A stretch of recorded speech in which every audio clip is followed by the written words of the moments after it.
warahmatullahi wabarakatuh. Waalaikumsalam warahmatullahi wabarakatuh. Selamat pagi semuanya. Pagi. Bagaimana kabarnya hari ini? Baik. Alhamdulillah. Semoga kita semua selalu dalam keadaan sehat walafiat ya. Sebelum kita mulai pembelajaran, alangkah baiknya kita berdoa terlebih dahulu. Berdoa mulai. Berdoa selesai. Nah, selanjutnya Ibu absen dulu ya. Ya. Hari ini apakah ada yang tidak masuk? Dicatat ya, Mbak Sekretarisnya ya yang tidak masuk. Nah, saya mau tanya, siapa yang tadi pagi sudah membaca Al-Quran? Alhamdulillah, bagus sekali. Perhatikan ya, anak-anak sekalian, sesibuk apapun kita, jangan lupa untuk membaca Al-Quran ya. Karena apa? Karena Al-Quran merupakan pedoman hidup kita sebagai orang muslim. Barang siapa yang membaca satu huruf dalam Al-Quran, maka 10 kebaikan baginya. Nah, meskipun dalam sehari kita mampu membaca satu ayat saja, maka sudah berpuluh-puluh kebaikan yang kita dapatkan. Nah, selain membaca Al-Quran, tentunya kita juga harus paham tentang ilmu tajwid. Nah, karena apa? Jika kita paham ilmu tajwid, maka insya Allah kita akan bisa membaca Al-Quran dengan baik dan benar. Nah, macam-macam ilmu tajwid itu banyak sekali. Di antaranya hukum nun sukun dan tanwin, hukum mim sukun, hukum dan lam dan ro, dan masih banyak sekali.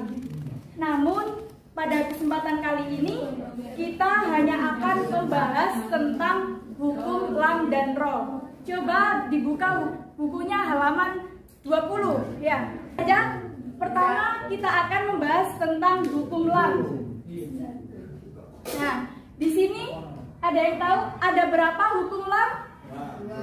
Dua, benar sekali. Apa saja? Tafhim dan tarkik. Coba Mbak Winda dijelaskan apa itu tafhim dan tarkik. Ya, hukum ikut tafhim itu berarti asal menegakkan huruf itu dengan cara mengucapkan huruf di bibir dan menjorok ke depan.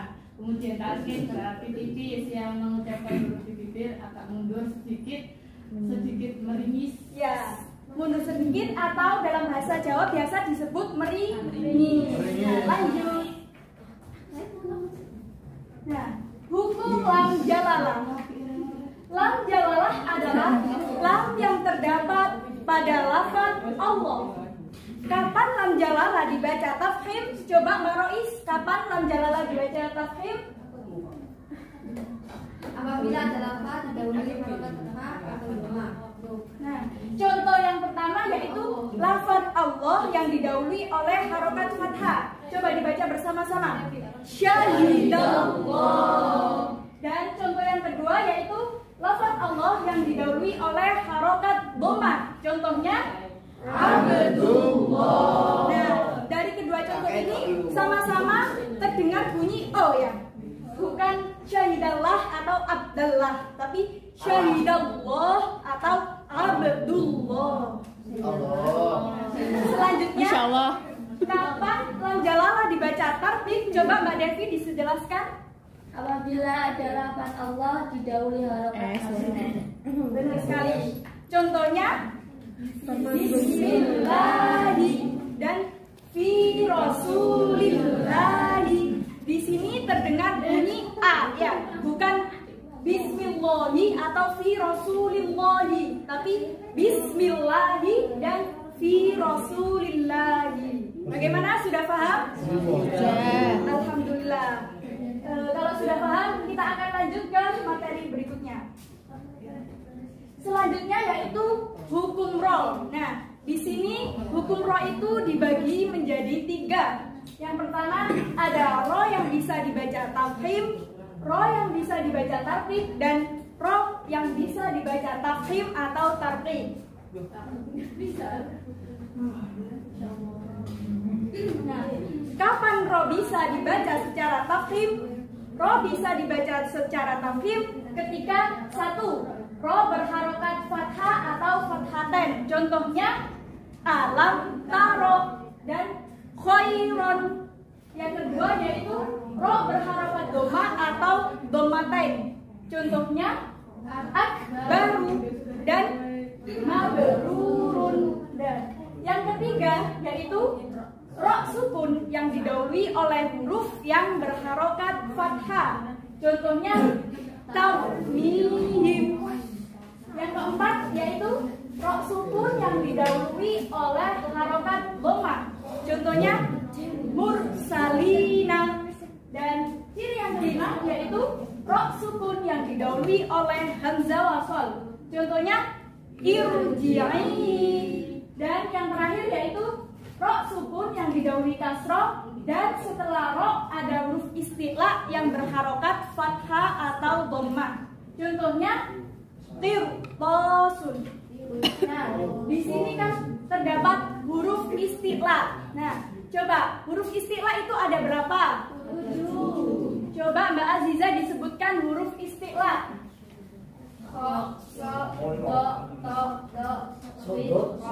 Benar sekali. Coba kita ulang bersama-sama. Huruf isti'la ada 7. Apa saja itu?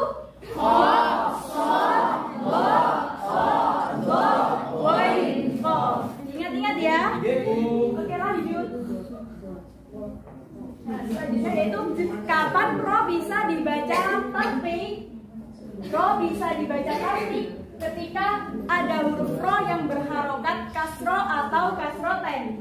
Contohnya karimun. Dan ro yang berharokat kasroten yaitu lafi husrin. Yang kedua yaitu ro berharokat hidup dibaca sukun karena waqaf dan didahului oleh ya sukun. Contohnya sami'um basir. Nah, di situ kan tulisannya sami'um basirun, dibaca sami'um basir. Dan yang hukum ro tartib yang terakhir yaitu ro sukun yang didahului oleh kasroh dan setelah kasroh bukan huruf isti'la. Contohnya fir'auna. Terakhir yaitu ro yang bisa dibaca tafkhim atau tartib. Coba Mbak Anggita dijelaskan kapan ro bisa dibaca tartib atau tafkhim. Ro sukun didahului kasroh dan setelah istilahnya berharokat kasroh. Ya. Contohnya mari baca bersama-sama. Min irdihi. Satunya bihirsin. Nah, di sini itu bisa dibaca tafkhim ataupun tartib. Coba Mbak Umi, contoh yang pertama coba dibaca secara tafkhim. Ya, dan coba Mbak Cabela, contoh yang kedua dibaca secara tartib.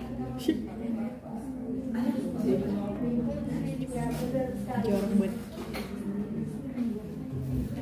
sekali.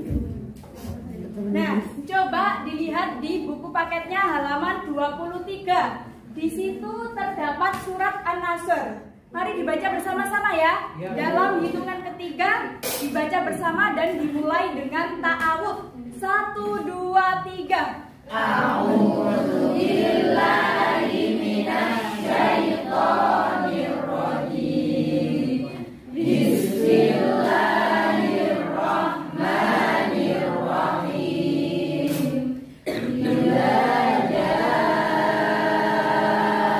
nasrullahi wal fath wa ra'aitan nasa yadkhuluna fi dinillahi afwaja fasabbih bihamdi rabbika wastaghfir innahu kana tawwaba. Nah, selanjutnya kita akan bersama-sama mengidentifikasi hukum bacaan lam dan ro dalam surat An-Nasr. Coba dilihat di ayat pertama. Kira-kira di situ terdapat bacaan apa?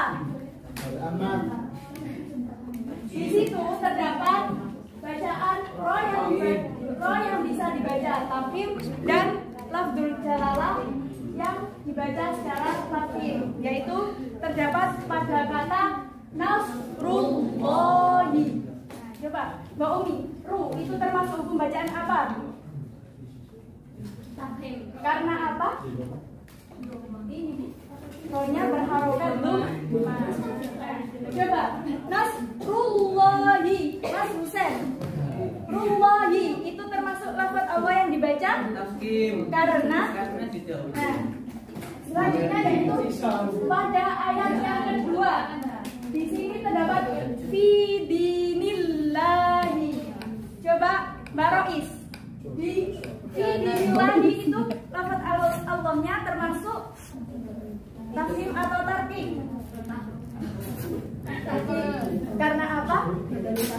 Benar sekali. Dan pada ayat yang terakhir yaitu wastaghfir. Mas Umi. Coba wastaghfir di situ terdapat hukum bacaan apa? Wastaghfir. Rohnya termasuk tafhim atau tarkik? Benar sekali. Karena apa? Tipis. Karena sebelumnya berangkat Kasroh. Benar sekali. Nah, bagaimana, sudah paham semua terkait huruf lam dan roh? Alhamdulillah. Sebelum saya akhiri, saya punya game. Gamenya yaitu lakukan yang saya katakan, jangan lakukan apa yang saya lakukan. Coba ya. Bagaimana, sudah paham? Lakukan apa yang saya katakan, jangan lakukan apa yang saya lakukan. Lakukannya dikatakan. Katakan hidung. Pegang mulut. Pegang. Bukan katakan, pegang. Ya. Pegang mulut. Pegang alis. Katakan telinga. Ya. Sekian dari saya. Kurang lebihnya mohon maaf. Saya akhiri. Wassalamualaikum warahmatullahi wabarakatuh.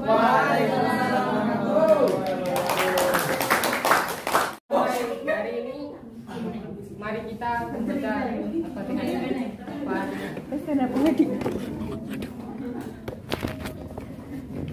Anak semua sehat.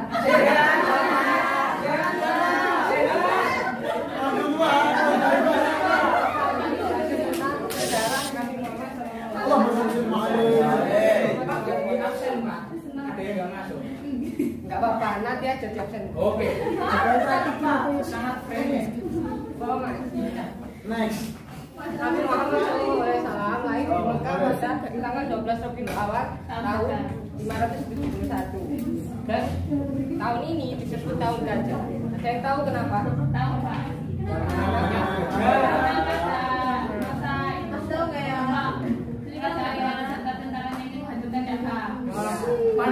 Dan karena apa? Raja Abraham merasa iri, merasa tinggi kepada Ka'bah.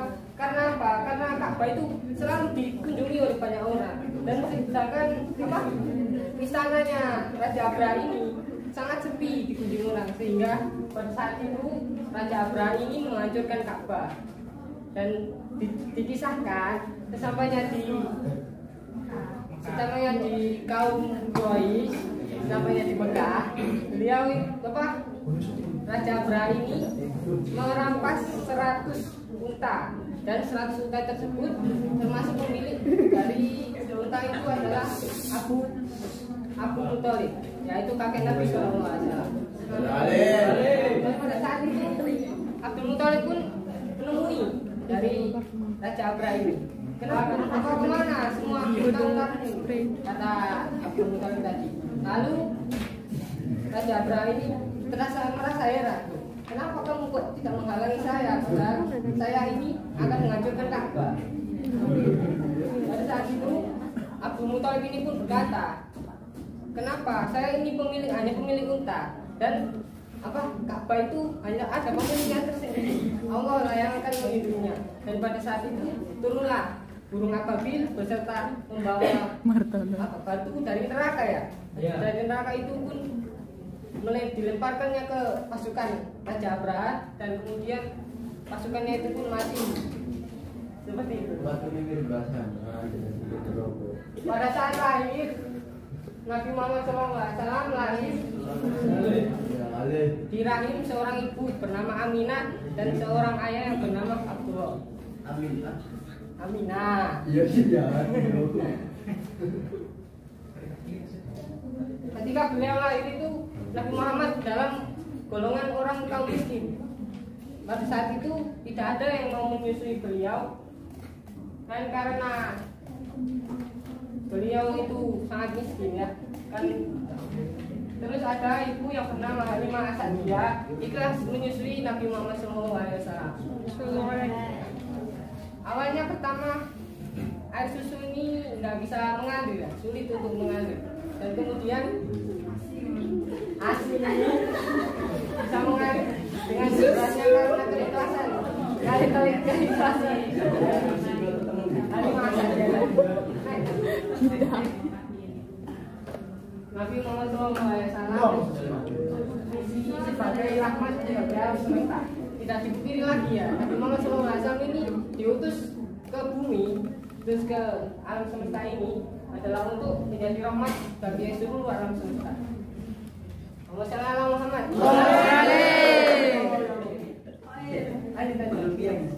Mulut. Di dalam surat Al-Anbiya ayat 1, dan tidaklah kami mengutus kamu melainkan untuk menjadi rahmat bagi alam semesta. Ini menjadi penegas bahwa Nabi Muhammad SAW tidak lain menuju ke bumi atau diutus ke bumi untuk menjadi rahmat bagi alam semesta. Lanjut. Teladan Nabi Muhammad SAW. Satu, Nabi Muhammad SAW itu selalu berperilaku lemah lembut, tidak pernah kasar, dan tidak pernah marah. Kayak siapa ya? Saya mengasihi Nabi Muhammad SAW itu selalu memberi mengasihi. Pada suatu cerita Nabi tidak pernah menyimpan sepeser koin pun kalau beliau tidur. Kalau beliau tidur itu selalu diberikan uangnya untuk entah itu kemaslahatan umat atau untuk orang-orang miskin. Yang ketiga, keterusan dan membantu sesama.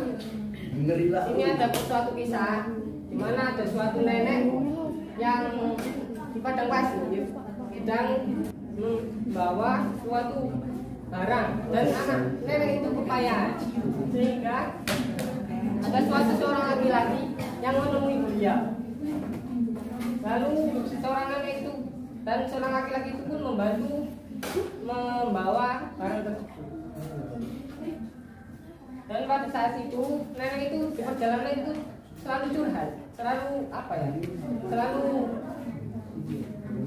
menceritakan apa keluh kesah dia, menceritakan tentang Nabi Muhammad SAW.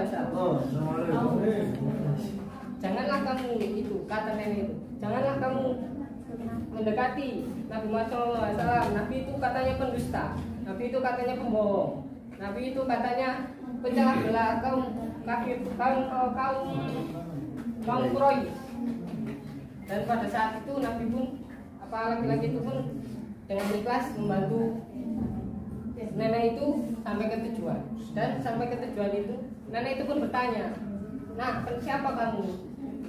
Dan kenapa laki-laki itu menjawab, "Nama saya Nabi Muhammad SAW." Dan pada saat itu nenek itu pun masuk Islam, syahadat.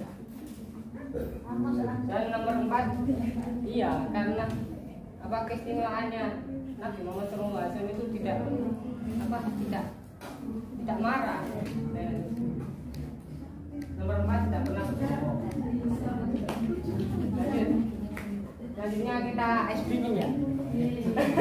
Karena materinya membosankan. Nama ice breaking ini adalah nyamuk, dimana akan menjawab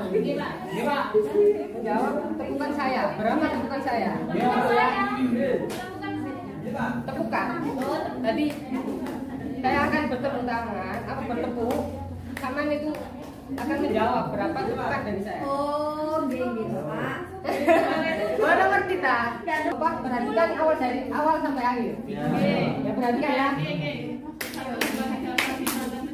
Berapa?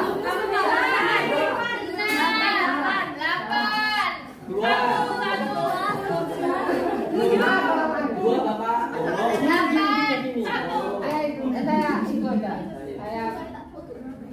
Saya menerangkan apa? Ini tadi. Dan tadi begini. Ini 2. Ini membentuk angka 2. Jadi begitu.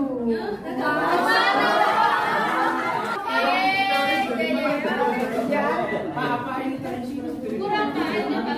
Coba lagi ya.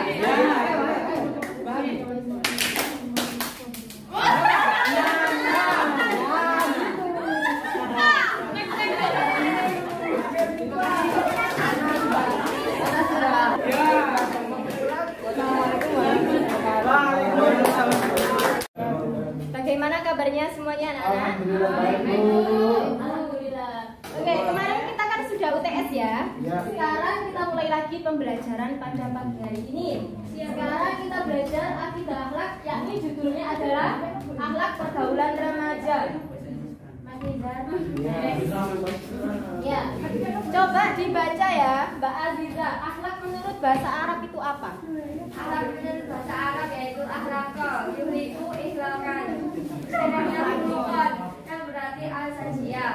Ada kebiasaan al-adab, tingkah laku atau tarbiyah, agama syar'ah, perbedaan yang baik al-ma'ru'ah dan agama ad-din.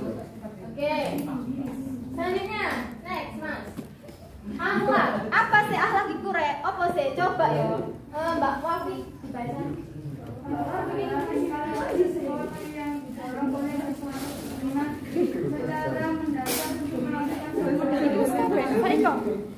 Jadi akhlak itu ya seperti sebuah kebiasaan. Contohnya ya, itu seperti sesuatu yang muncul secara alamiah, muncul di diri kita. Contohnya kebiasaannya itu areke kasar, dino ngomong kotor. Contohnya seperti misalnya Mas Hasan. Mas Hasan ini ya, Mas Hasan ini anaknya ini terkenal dengan anak yang kasar. Enggak hanya ke teman-temannya, bahkan ke orang tuanya saja dia ini selalu berbuat kasar. Kita kan membahas tentang akhlak pergaulan remaja.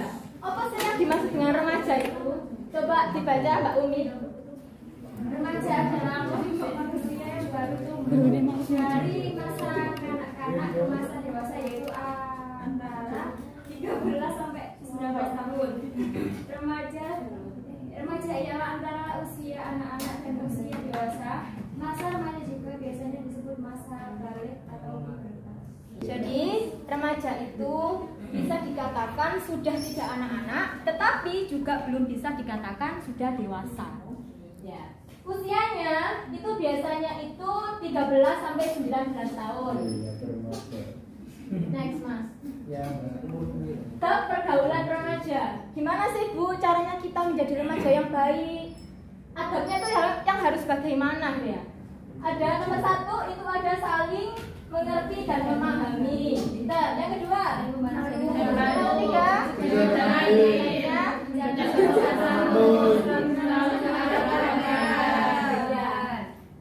jadi misalnya ya, kalau lingkungan kita baik, pasti kita itu ya kita baik gitu loh. Tetapi kalau sebaliknya, kalau lingkungan kita itu buruk, maka kita ya akan menjadi buruk juga, gitu ya. Selanjutnya yaitu perilaku apa Bu yang harus dihindari? Apa agar kita ini tidak terkena dampak negatif gitu ya? Yang pastinya nomor 1, biasanya kan remaja itu kan usia di mana anak yang suka mencoba hal-hal yang baru, mengeksplor sesuatu yang belum pernah dia coba. Contohnya, sekarang itu banyak sekali anak remaja yang mengkonsumsi obat-obatan, narkoba. Kalau sakit gimana? Narkoba. Apa, Mas Yohanes? Itu kan mengkonsumsi obat-obatan. Ini maksudnya itu obat-obatan narkoba, Mas Yohanes. Saya kurang sakit mengkonsumsi Tunggu lagi, saya bantu lagi. Yang kedua ada homer dan judi, meminum minuman keras. Ini yang cowok-cowok nggak suka minum minuman keras kan? Tidak. Konsen. Tapi judinya suka. Yang ketiga ada pergaulan bebas. Sekarang ini banyak sekali ya remaja-remaja itu melakukan seks bebas sama pacarnya. Bahkan ada yang sama temennya sendiri. Makanya kita sebagai remaja ya harus pintar-pintar memilih teman. Lingkungan dipilih, mana lingkungan yang baik, mana lingkungan yang buruk. Yang buruk itu ditinggalkan, tapi yang baik itu didekati. Gitu. Yang keempat, saling berprasangka. Pokoknya nggak boleh berprasangka buruk ke temannya. Pikiran kita tuh harus baik, positif, yang negatif itu dibuang-buang aja ya. Yang terakhir, tidak bisa menghargai orang lain, tidak bisa menghargai teman-temannya. Temannya harus membantu, bukannya nggak mau. Biasanya kan orang itu sekarang itu seringkali itu lupa mengucapkan terima kasih, minta maaf dan tolong. Kalau kita sudah dibantu orang, sebaiknya kita itu mengucapkan apa? Kalau berbuat salah, maaf. Kalau ingin meminta pertolongan,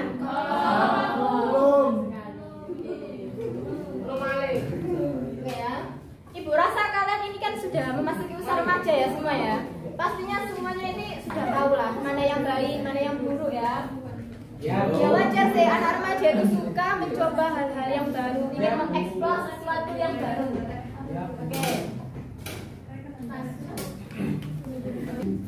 Oke, sebelum kita tutup pembelajaran pada pagi hari ini, Ibu ingin meminta tolong kepada kalian semua untuk maju ke depan, kita main ice breaking bersama. Ayo, maju ke Bu. Ya, berapa aja?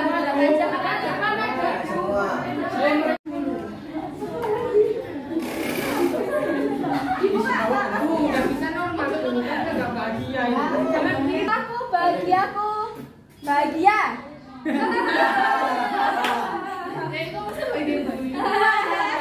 Gimana kalau kalian bahagia itu gimana? Aku suka. Aku bahagia. Aku senang. Pokoknya ini terus Bu. Mas bisa sedih. Ibu pura-pura bahagia itu. Mbak Umi bahagia. Kok bahagia sih? Aku sedih sekarang. Ayo bahagia gimana? Sedih. Mbak Aziza bahagia. Mbak Lilis bahagia. Mas Yohanes senang.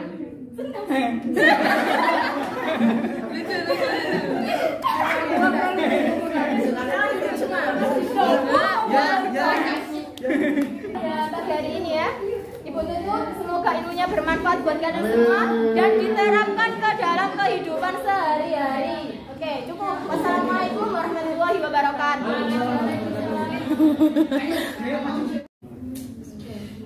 Assalamualaikum warahmatullahi wabarakatuh.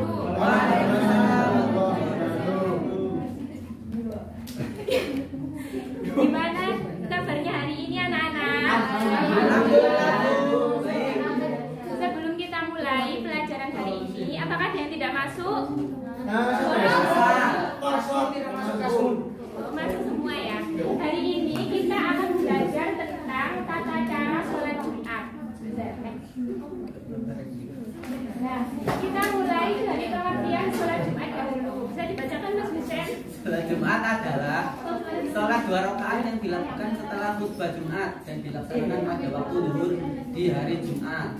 Ya, sholat Jumat adalah sholat yang dilaksanakan pada hari Jumat setelah waktu zuhur. Nah, jumlah rakaatnya itu ada 2. Nah, hukumnya itu wajib. wajib bagi setiap laki-laki.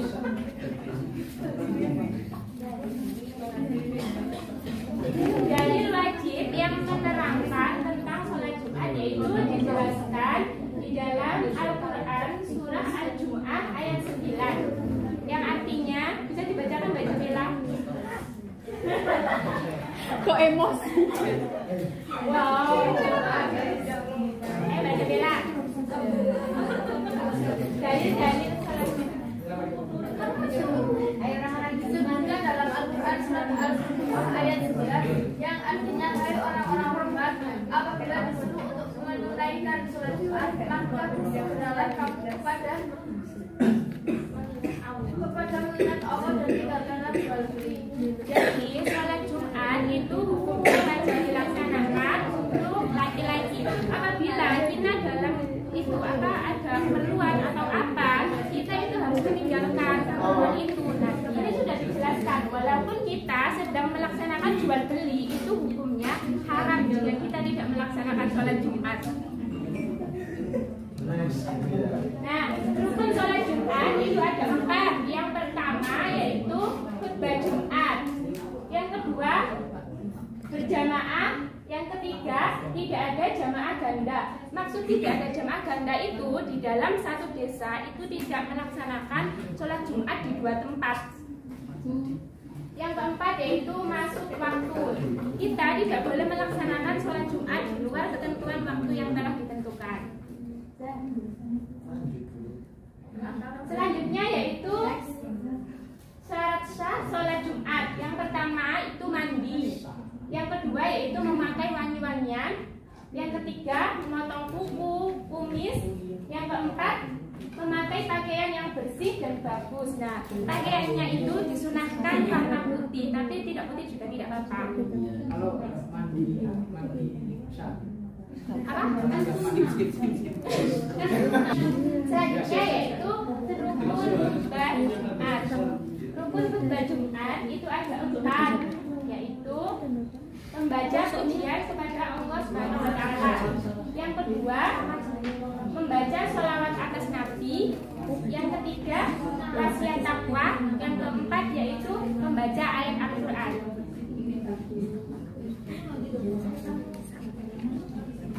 Dan yang terakhir yaitu syarat khutbah Jumat.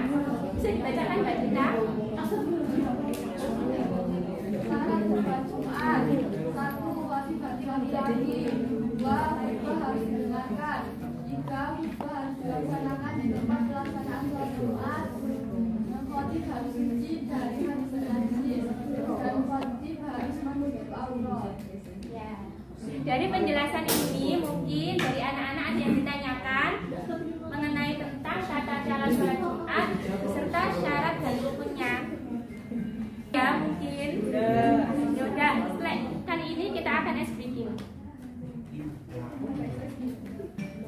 Nanti kalau saya dari jempol bumi bilang kasur.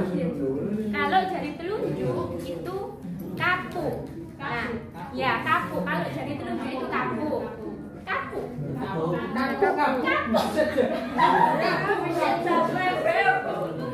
dari kelingking.